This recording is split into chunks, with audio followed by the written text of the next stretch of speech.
Hey guys, and welcome back to another episode with West Virginia Grill Billy. I know it's been a little while since I posted a video, and I apologize for that, but I took the Christmas season off with the family and church functions and everything, so I haven't made any videos for a couple months.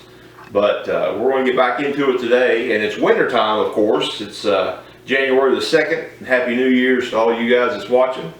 But it's cold outside, and I do a little bit of grilling when it's cold, when the weather allows me. But I'm thinking about doing something on my channel, expanding it a little bit. I like to make a lot of pulled pork, a lot of steak, a lot of beef and chicken and different things. And as you guys have been watching my channel know, but one thing I thought that I could start doing is start baking my own Kaiser rolls or sub rolls to make Philly cheesesteak sandwiches, stuff like that, or Kaiser rolls for the burgers, or pulled pork sandwiches.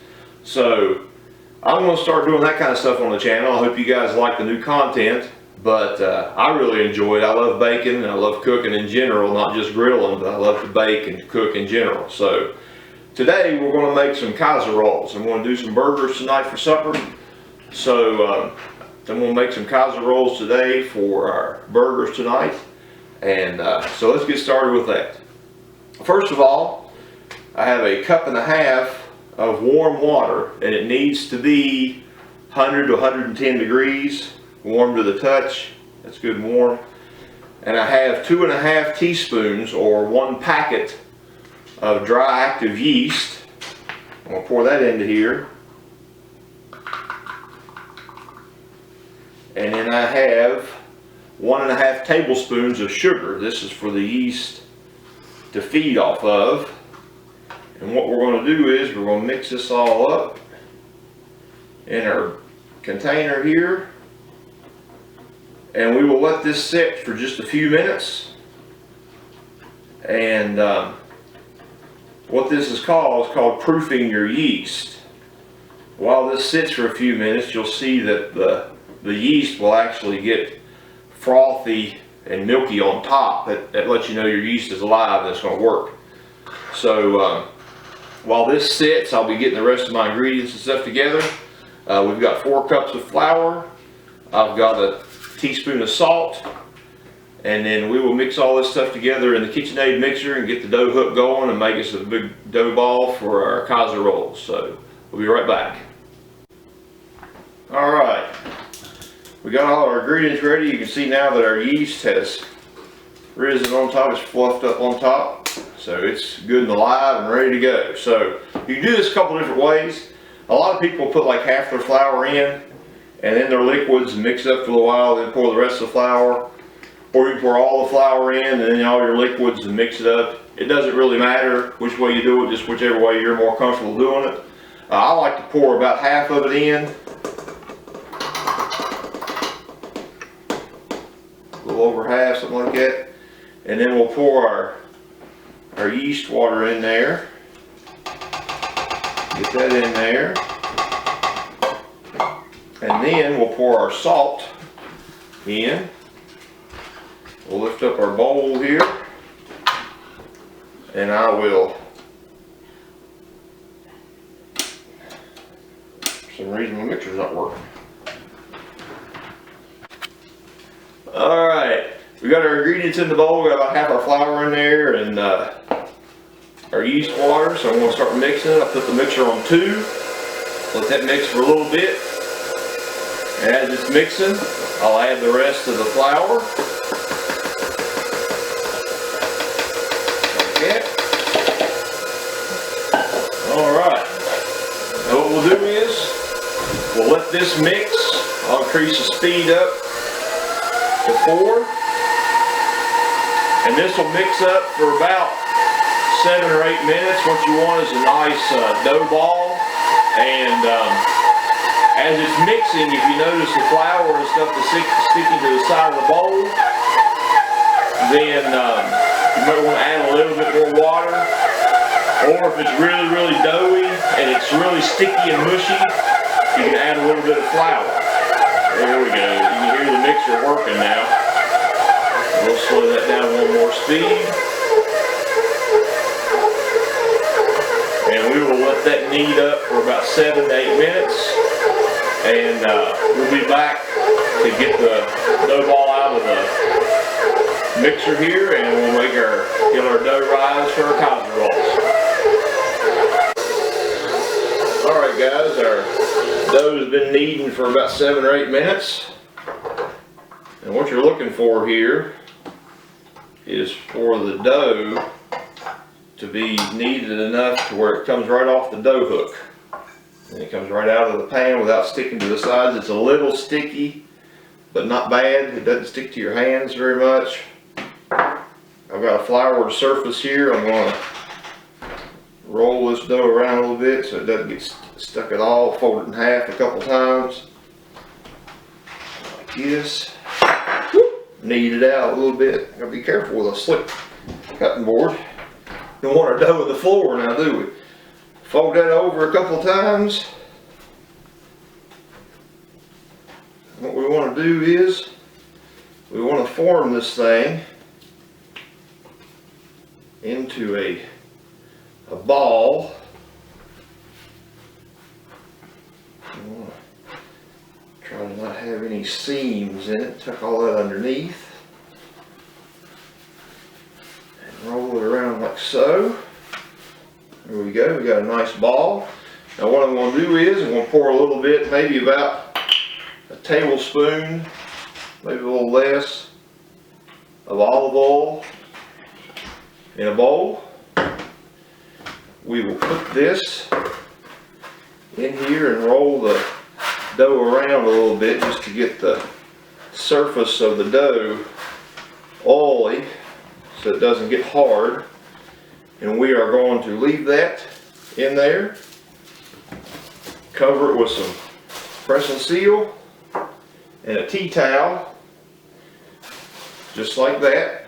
And I'll put that in my oven with just the oven light on. The oven's off. The only heat will be generated will be from the oven light. That'll keep it in a warm, steady environment to let the dough rise for about an hour.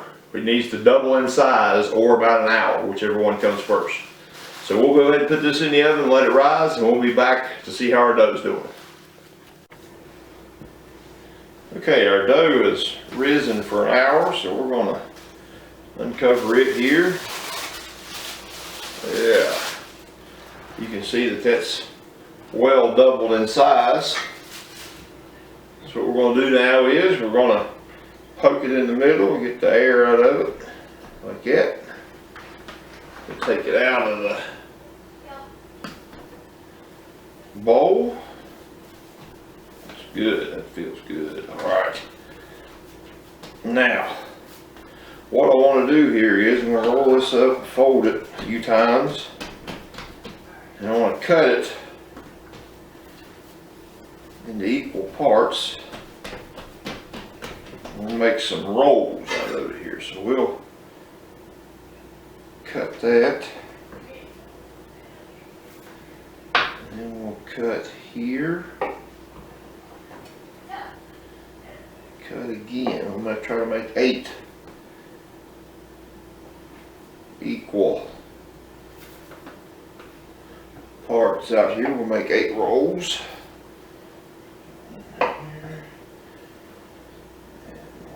There. Alright.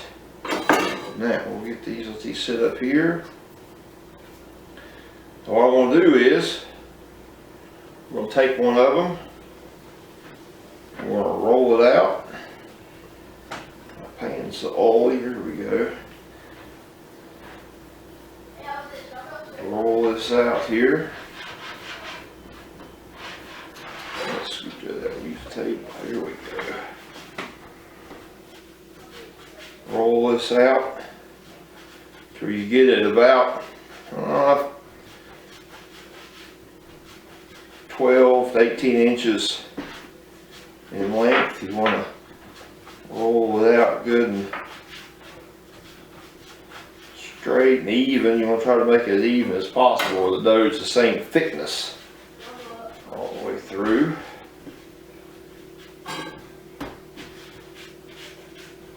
Alright, there you go. Looks pretty good. make a Kaiser roll, we're going to tie this in a knot, like so.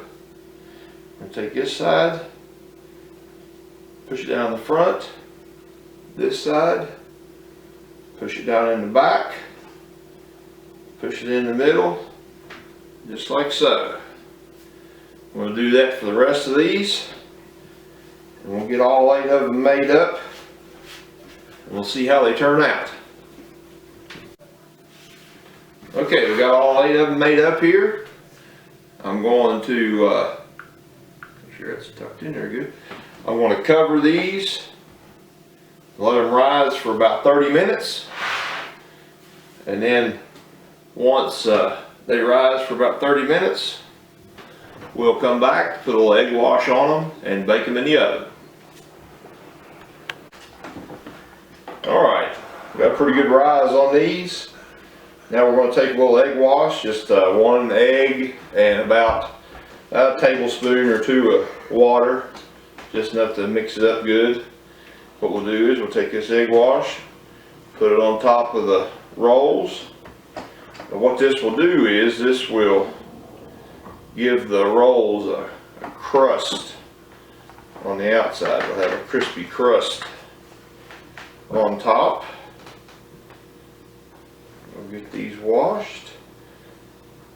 And some people like to put sesame seeds or poppy seeds or whatever you want on top. You can do that if you want to. I was going to put some sesame seeds on, but we don't have any, so I'm just doing them without any sesame seeds today. So we're going to finish up this egg wash. I have my oven preheated to 400 degrees. And most people, when you buy these in the store, they have been cooked in a steam oven. Now most people, me included, I don't have a steam oven. But what you can do is you can take a pan and put a couple of cups of water and put it on the bottom rack of your oven, and then bake these on the top rack, and that will cause a steam in the oven while these are baking.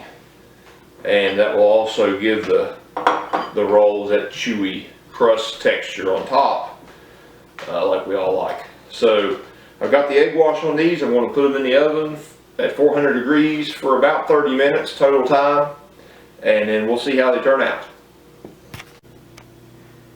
Alright, bake for about 30 minutes.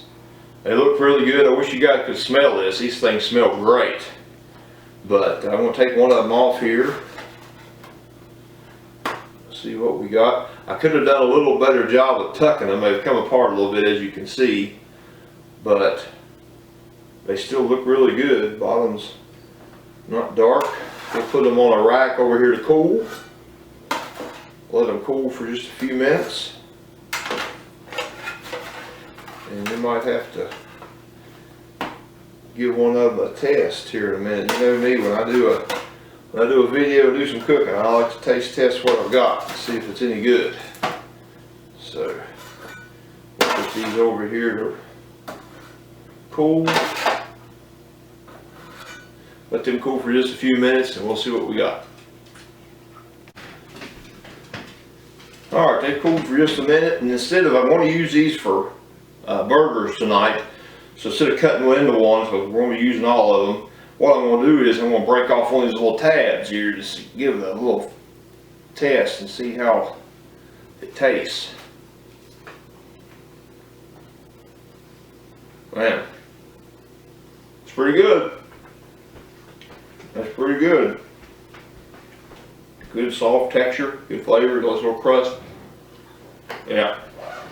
So guys, I recommend giving these a try, especially if you want to make pulled pork, hamburgers. These make great buns. Really good for any kind of sandwich you want to make. But I thank you guys for watching. I really appreciate all my new subscribers.